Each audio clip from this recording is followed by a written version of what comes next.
Now it's my pleasant duty to invite Dr. K.C. Goswami, our past president of CSI, and Dr. Dhiman Kahali, the chairman of the National Intervention Council, to conduct a very, very important and interesting session, which is a highlight of this UCD program for last 18 years. That is the recent trials which influence our practice. This time we have divided into two groups. So the chairpersons, you please take over. Thank you, Soumitra. Now I invite Dr. Soura Mookherjee to speak on recent trials which influence our practice, ischemic heart disease, heart failure, and antiplatelet. Soura Mookherjee, please. So good evening, everybody. So in this brief time that I have been allotted, I'll be talking about the recent practices with regards to recent trials with regard to antiplatelets, ischemic heart disease, and heart failure, and try to finish within the stipulated time because it's an elaborate subject. Okay, so we talk about the three failed A trials in 2018. One was the ASPRI trial done in US and Australia in patients over 70 years of age, primary prevention trial I'm talking about. Second one was the ARRIVE trial in patients who are not diabetics. And the third one, ASCENT trial, dedicated to patients who are diabetics. All three primary prevention trials, the first two failed. The third one, that is the ASCENT trial, that showed some efficacy, but the cost you had to pay was increased bleeding. So that literally put the seal on use of aspirin in primary prevention. Now, another issue, in patients with ASCVD, what dose of aspirin you need? Is 81 just enough, or you need 325? A very important trial called the Adaptable trial done recently that showed that in these patients, there was practically no difference in efficacy in 81 versus 325. Bleeding, practically no difference. So the conclusion was that 81 is as good as 325, and in moreover, patients who were in the 325 group, there was some because some had to cross over to the 81, either because of tolerability or because of participants' preferences or clinical practices. Another important trial, host exam trial. This is after PCI in AMI. In the long-term follow-up, are you going to use clopidogrel or aspirin? So clearly it shows that after the initial 6 to 18 months were over, clopidogrel was a preferable option to aspirin for long-term. This is a Kaplan-Meier curve for the primary endpoints. Next, PCI in stable cat.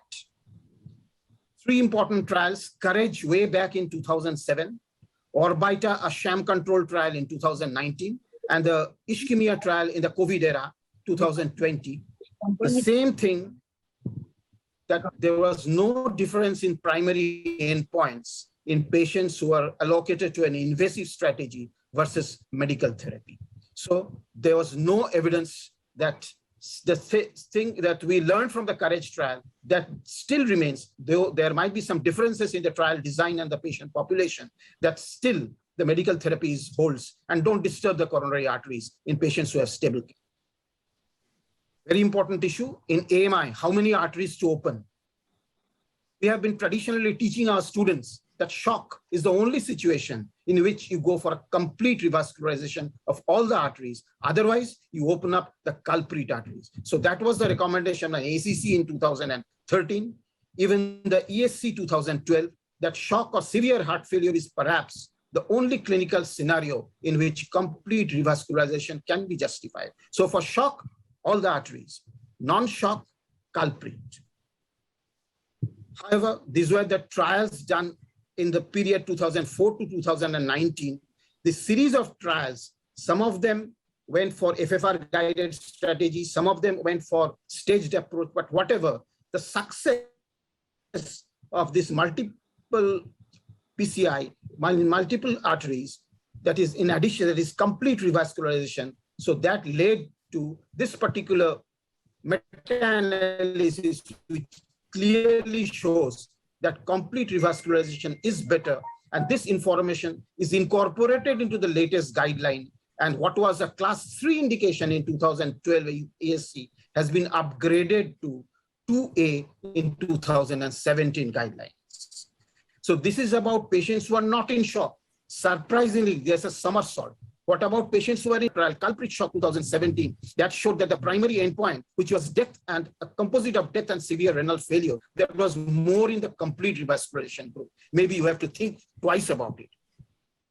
Now, very important issue discussed in the previous talks also. After PCI, the duration of DAP therapy, how long or how short? So it all started way back in DAP 2014. After the DAP trials, we had the seminars in the various hotels. And after this was a comparison between 12 months and 30 months of DAP. It was shown that the prolonged DAP significantly reduced the strain thrombosis, the increased risk of bleeding. So then we considered this scores, the DAP score and the precise DAP score. You have to remember those. It was very difficult to remember unless you are making a presentation or you are appearing in a DM exam. But these trials done later on, so some of them were successful trials, some of them are not successful, like the two red ones. Then there was a swing of the pendulum. So the first swing was the 6 months DAP. Now, meta-analysis of done in 2018 by Misumida that showed that post-PCI, 6 months versus 12 months, the results of trial showed that there was no statistical difference in MI, stent from mortality, cardiovascular death, adverse cardiac or cerebrovascular events. So 6 months is something that we should think about. Continuing that, this DAP STEMI trial in 2018, that showed the depth of 6 months followed by SAPT, that is single antiplatelet therapy, versus DAP for 12 months, the primary endpoint showed no difference. Then the SMART DAP trial, 2018, again, that showed the same thing, 6 months non-inferior. More swing, we went for 3 months DAP, reduced 2019 trial done in ACS. That was a very short duration of DAP, 3 months versus 12 months. Primary endpoint, 3 months was non-inferior again. The Twilight trial, done in patients with high bleeding risks and ischemic risks in 2009. Ticagrelor is used. 3 months DAP, then ticagrelor alone versus DAP for 12 months. The primary safety endpoint, that is bleeding, was the safety primary endpoint. 3 months was found to be superior. And the secondary endpoint, the death MI and stroke composite, there was no difference. ECO 2020, PCI after ACS, 3 months DAP versus ticagrelor monotherapy versus 12 months DAP. So ticagrelor monotherapy after 3 months, so that was found to be superior in reducing a composite of death MI, target vascularization and bleeding. More swing, maximum swing, 1 month DAP. The Global Leaders Trial 2019, PCI for patients of stable and unstable CAD, DAP for 1 month versus a DAP for 12 months. The primary endpoint were again similar. Stop DAP 2019, 1 month DAP followed by clopidogrel monotherapy versus 12 months of DAP, then aspirin monotherapy. It was found that the primary outcome in the 1 month DAP group was superior, shown in green. The master DAP trial will be a hotline session in the ESC, will be presented this month in the last week. We'll be waiting for that. Now, next issue I'm going to touch in very short. It has been discussed in the by my previous speakers. In case of PCI, if the patient is already on oral anticoagulants, whether it should be DAPT or SAPT, or it should be vitamin K antagonists or NOACs, and how many antiplatelets. So 3 important trials have summarized. 2013 West, where VK plus SAPT was compared with VK plus DAPT. Bleeding was the primary endpoint. The VK plus SAPT was superior. Efficacy remained the same. 2016, the Pioneer AFPCI trial, where you had 3 groups, NOAC in low dose plus SAPT, or NOAC with very low dose with DAPT. And the NOAC used was rivaroxaban. It was compared with vitamin K antagonist plus DAPT. It was shown that the bleeding was less in the NOAC plus SAPT group. Efficacy still remained the same. The Redual PCL trial done with dabigatran similarly in 2017 showed that a NOAC plus SAPT was superior to a VKA plus DAPT in terms of bleeding, and efficacy remained the same. So that these three trials gave the impression that if we use oral anticoagulants, or if oral anticoagulant is already on board, and if you are using antiplatelets, you can safely take away one antiplatelet and use one antiplatelet only. To summarize these three trials, first trial in 2019, addressing two important issues, whether it should be VK or NOAC, whether it should be DAPT or SAPT. So this was a factorial 2 design. The groups were VKA plus DAPT, VKA plus SAPT, NOAC plus DAPT, NOAC plus SAPT. What we saw? It was seen that for bleeding, as far as bleeding was concerned, NOAC was superior to VKA, and SAPT was superior to DAPT, and efficacy remained. Become heart failure. The journey starts after Paradigm, which was a landmark trial in 2014. In the Paradigm, we had specific patient criteria. They were chronic patients. So can we do the trial in acute patients? They were HFrEF patients. Can we use ARNI in HFpEF? There were a majority NOIHA class 2 to 3 patients. Only less than 1% were class 4. Can we use it in NIHA 4 patients? We had a washout period. We went for AC inhibitor, ARB, and then we went for this ARNI. Can we go for a direct ARNI approach? And finally, can you use ARNI instead of ACE inhibitors after AMI? So 2021, the LIFE trial that shows the patients with very advanced heart failure, sacubitril valsartan was compared with valsartan alone, and the endpoint was change in NT-proBNP, and the secondary endpoints were efficacy and safety, and it was seen that in both of them, you see, none of them were able to reduce the NT-proNB from the baseline.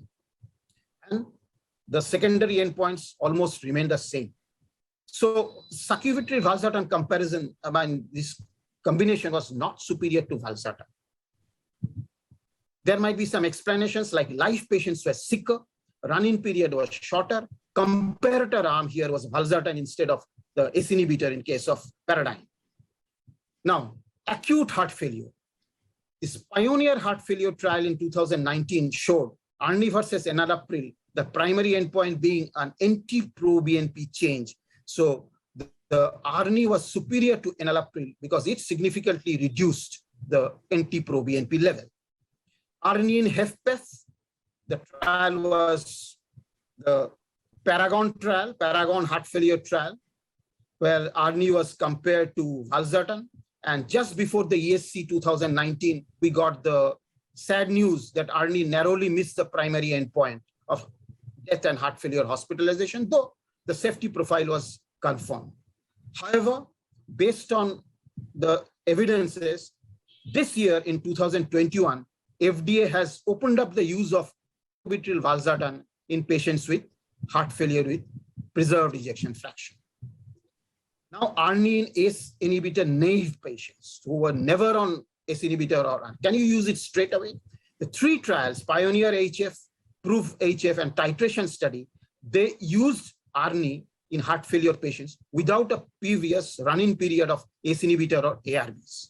So the 2021 update of this ACC, they mentioned that because of this totality of data, a direct ARNI approach is now required. Last issue, ACE inhibitor ARB after AMI instead of this ACE inhibitor. Can you use ARNI in these patients? So this was a Paradise AMI trial recently conducted, 2021, to difference as far as concerned, because nowadays the patients are very vigorously managed. So it's very difficult to make out in the efficacy between ARNI and the ACE inhibitors. Unlike the previous, the top 4 trials, those were in 1990 and 2003, like the Valiant AR-SAVE trace, and the trial that you see is the recent trial, Paradise AMI. So the background event is so low, it's very difficult to bring out a superior effect of sacubitril valsartan over ramipril. Coming to SGLT2 inhibitors in heart failure, hot topic. So we had initially some organ protection studies, outcome trials like EMPEREG, CANVAS, and DECLARE-TIMI. And then we had some dedicated trials in heart failure. So the two very important dedicated trials in heart failure, DAPA-HF in 2019 shown on the left, and the EMPEROR reduced trial 2020 on the right, that showed there was a definite improvement in the primary endpoint significantly with the use of SGLT2 inhibitors on top of the already existent standard therapy. Soloist worsening heart failure trial 2020.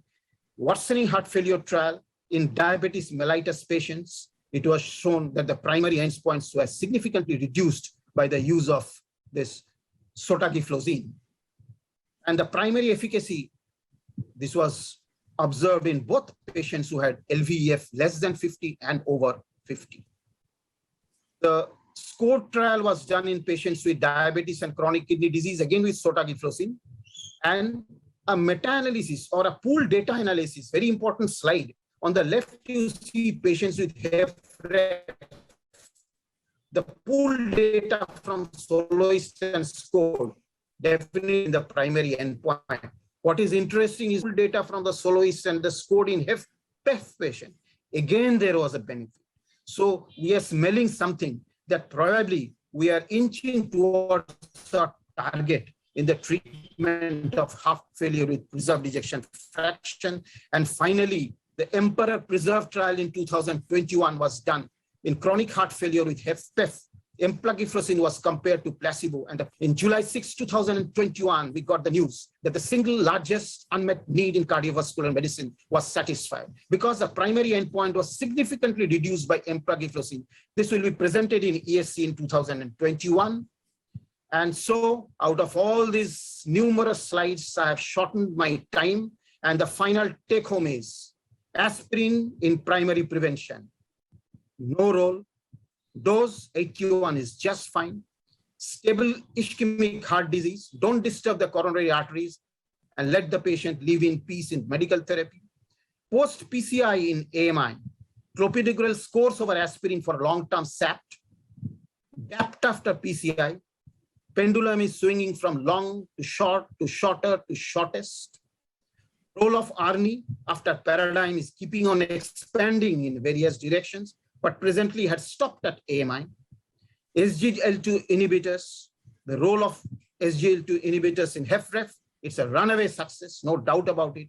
In HFpEF, what we call in Bible, the Holy Grail, probably we have achieved that Holy Grail in the treatment of heart failure with preserved ejection fraction. Thank you all for your patient listening. Thank you, Dr. Soura.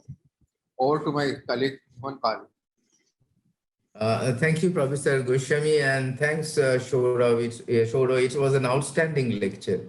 You didn't leave anything, Soura. I was just listening to you word by word, and yes, really it's fascinating. You have not left also EMPEROR PRESERVE trial, the results which has been preliminarily shown are going to be present truly, as you told, that on 27th of this month in the ESC meeting.